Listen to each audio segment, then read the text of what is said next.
꼭 알아두어야 될 글리치 효과 구현을 해볼게요. 좀 이거를 초반에 가르치기는 좀 어렵긴 한데요. 이유가 있어요. 여러분 영상에 다양하게 썼으면 해서 글리치는 굉장히 좋은 효과입니다. 여러 가지로 응용해서 쓸 수가 있어요. 자, 일단 레이어, 좀 솔리드 레이어 하나 만들고 있죠. 색상은 어떤 색상이든 상관은 없어요. 프랙탈 노이즈를 쓰면 어차피 채도가 없어지기 때문에, 자, 일단은 그냥 붉은색으로 만들었는데 이것도 좀 설명이 필요해서 일부러 붉은색 솔리드를 만든 건데, 여러분은 붉은색 솔리드를 안 만드셔도 됩니다. 일단 설명을 좀 할게요. 자, 솔리드에다가 이펙트에서 노이즈 앤 그레인 항목에서 프랙탈 노이즈라는 걸 줄 겁니다. 이 프랙탈 노이즈도 어떤 고급 효과에 굉장히 많이 쓰는 건데 조금 어려울 거예요, 여러분 배울 때. 근데 이거 아까도 얘기했죠. 미리 배우는 이유는 여러분 영상에 앞으로 그 포트폴리오 만들 때 이 글리치 효과도 다양하게 좀 써주셨으면 해서 조금 미리 만드는 법을 얘기하고 있어요. 자, 프랙탈 노이즈를 주면 이렇게 변해버려요. 그런데 이거를 제가 마스크를 따볼게요. 마스크를 따버리면 지금 마스크 열어서 마스크 패더를 좀 이렇게 움직이면 경계면을 부드럽게 해주죠.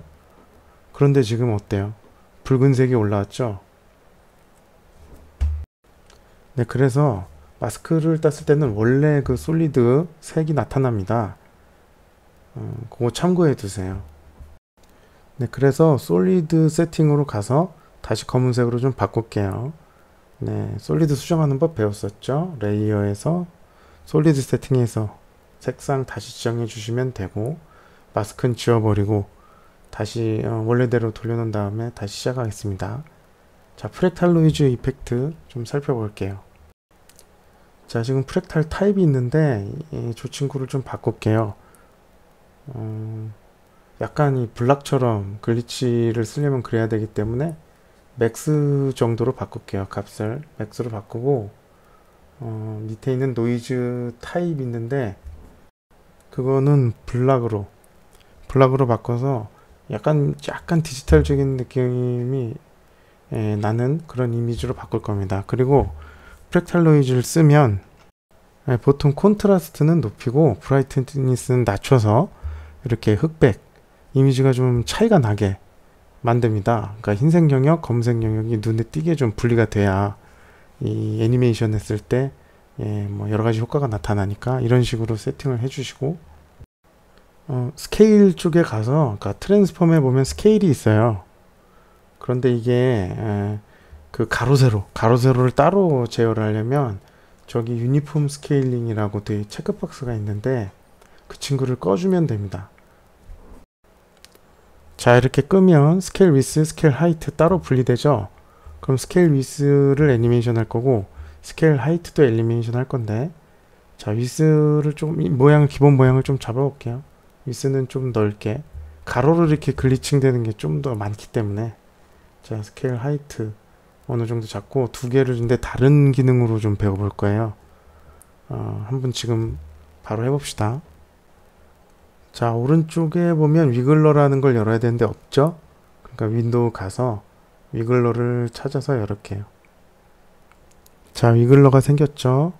그러면은 이 친구는 그 키프레임을 먼저 좀 찍어줘야 돼요. 자, 스케일 위스 키프레임 그냥 하나 생성하고 인디케이터를 움직여서 한 몇 초 할까요? 15초? 이 정도면 뭐 충분하죠. 저 정도에 옮겨놓고 키를 하나 더 찍어줍니다. 뭐 수치값을 좀 바꿔도 되고 에드키 해도 되고. 자, 지금 이렇게 키를 두 개를 만들었죠. 그러면 키를 두 개를 다 선택하고요, 프리퀀시랑 매그니튜드 수출을 바꾸세요. 프리퀀시는 10번 10, 매그니튜드는 숫자를 좀 많이 주셔야 됩니다. 네, 한 1500 정도 줬는데, 그리고 어플라이 누르면 저렇게 애니메이션 키를 자동 생성하고 값이 막 다 다르죠. 자, 프리퀀시는 1초당 몇 번 바꿔줄까. 매그니튜드는 그 어떤 폭 같은 건데, 그러니까 뭐 빈도, 강도, 전 보통 이렇게 학생들한테 그냥 그렇게 얘기해요. 그게 이해하기가 쉬우니까. 빈도, 강도, 얼마나 그 애니메이션이 어떻게 제어되는가. 자, 위글러를 배워봤어요. 키를 내가 일일이 안 찍어도 저렇게 쭉 찍어주죠. 네, 다른 방법은 이제 스케일 하이트를 애니메이션을 할 거예요. 요거는 같은 위글 계열인데 이제 요거는 익스프레션 코드라는 걸 좀 쓸 겁니다. 이것처럼 키가 생성되거나 우리 눈에 보이진 않지만 지금 이 위글러랑 똑같은 기능을 구현할 수 있어요.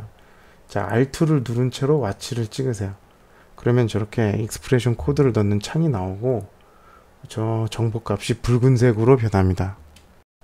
자, 그러면은 이제 위글을 칠게요. 또 뭐 WI 뭐 이런 것만 쳐도 자동 완성 기능이 뜨기 때문에 저걸 선택을 해주고 저 괄호 안에다가 순서대로 빈도, 강도 이 수치를 넣어주는 거예요. 앞쪽은 아까 그 10번 했죠. 그러면은 여기도 10 이렇게 쓰고 콤마 그리고 뒤에 강도가 정확한 표현은 아닌데 네, 그냥 뭐 그렇게 얘기해야 좀 이해를 잘 하셔서 빈도, 강도 이렇게 설명하고 있어요. 어쨌든 자, 보시면 이제 두 개 다 애니메이션이 잘 됐죠. 차이는 다시 말했어요. 그 위글러는 키가 생성돼서 우리 눈에 보이고 익스프레션 코드를 쓰시면 계속 이렇게 위글을 사용하는데 키프레임은 우리 눈에 안 보이죠. 자, 그리고 마지막으로 이런 옵션에 전에 설명한 적이 있는데 이볼루션이라는 애가 달려 있다면 그 친구는 애니메이션을 해야 할 확률이 높죠.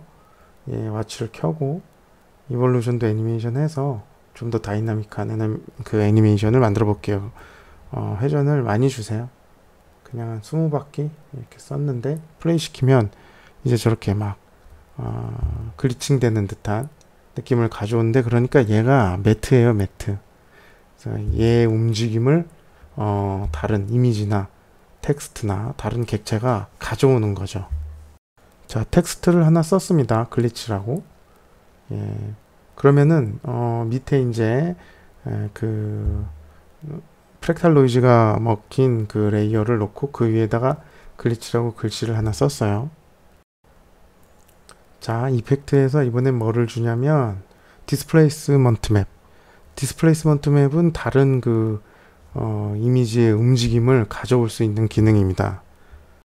자, 이펙트 설치했죠. 처음에 디스플레이스먼트 맵 레이어에서 앞쪽 부분은 그 매트를 선택하시고, 자, 매트 블랙 솔리드 1이죠. 헷갈리니까 이름을 좀 바꿀게요. 이거를 매트로 이름을 바꿔서 좀 알아보기 쉽게 하겠습니다. 자, 이름 바꾸고 매트로 선택하고, 그 옆쪽에 있는 거는 보통 이펙트 앤 마스크를 선택해 주시면 돼요. 이펙트 앤 마스크.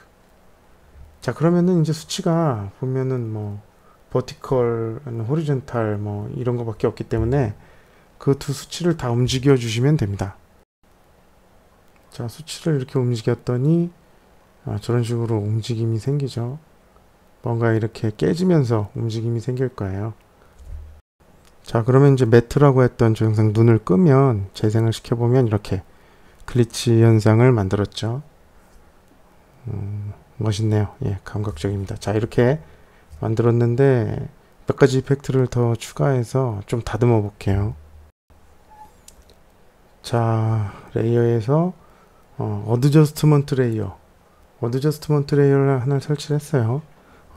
어드저스트먼트 레이어의 특성은 자기보다 하위에 있는 애들한테 그 이펙트를 전달하는 역할을 하죠. 그러니까 어드저스트먼트 레이어에다가 이펙트를 넣으면 자기보다 하위에 있는 레이어들한테 그 이펙트를 똑같이 적용을 합니다. 자, 매트는 적용을 받으면 안 되기 때문에 맨 위로 올렸어요. 어드저스트먼트보다 위로 올렸어요. 그래도 상관없습니다. 지금은 어드저스트먼트보다 높이가 높아졌기 때문에 영향을 안 받아요, 저 친구는. 그러면 어드저스트먼트 레이어에다가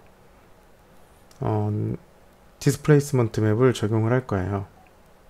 자, 그래서 여기서 이제 어드저스트먼트 레이어에서 매트를 선택하고 이펙트 앤 마스크 옵션 해주고 예, 글리치라는 글자에 적용했던 디스플레이스먼트 맵 이펙트는 지워버리세요.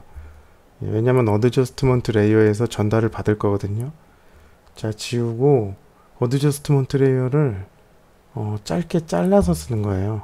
자, 저렇게 그러면은 어드저스트먼트 레이어에 영향을 받는 구간이 생기겠죠. 자, 그러니까 재생을 하면 저 어드저스트먼트 레이어 길이만큼만 글리치 이펙트가 먹어요.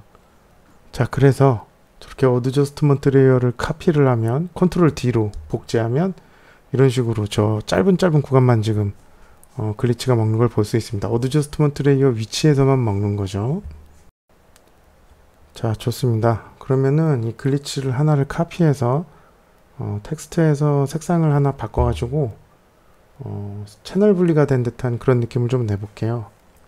자, 글리치를 컨트롤 D로 카피를 한 다음에 이렇게 캐릭터 창을 열어서 텍스트 색상을 좀 바꿔볼게요. 뭐 여러분 취향대로 바꾸시면 되는데 약간 디지털 느낌이 나는 뭐 색들이 몇 개 정해져 있긴 하죠. 뭐 레트로한 느낌도 그렇고.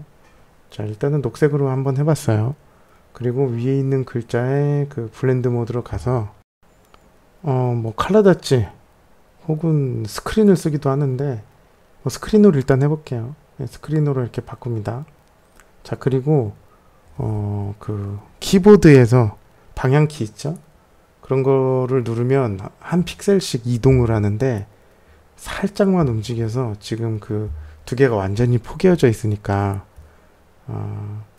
위에 있는 애 색상이 안 보이는데 살짝만 움직여서 녹색을 드러나게 해보겠습니다.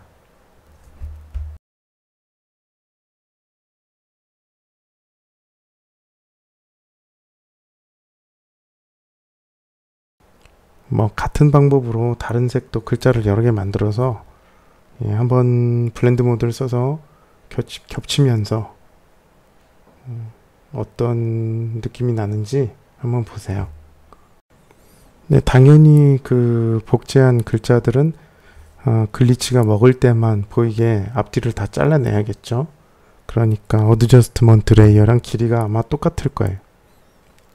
자, 최종적으로 좀 글로우 이펙트 같은 거 주면서 마무리를 하죠. 글로우도 어드저스트먼트 레이어 하나 만들어서 거기다 줄게요. 그럼 좀 텍스트보다는 상단에 있어야겠죠. 자, 이렇게 글리치 이펙트를 배워봤어요. 조금 뭐 편하게 쓰는 방법도 좀 배워봤는데 기본적으로 프랙탈 노이즈를 쓴다는 것과 뭐 디스플레이스먼트 맵을 이용한다는 거. 근데 이런 이펙트들은요 다른 더 고급 효과에도 자주 쓰니까 여기서 한번 쓰임새를 익혀나 보시고 앞으로 영상 만드실 때 글리치 이펙트 같은 거를 자주 좀 써서 영상의 퀄리티를 좀 높여 봅시다. 아까도 말했지만 미리 좀 앞부분에 가르쳐 드린 건 포폴 만들 때 좀 적용을 많이 하라 그런 뜻이니까 꼭 명심해 주시고요.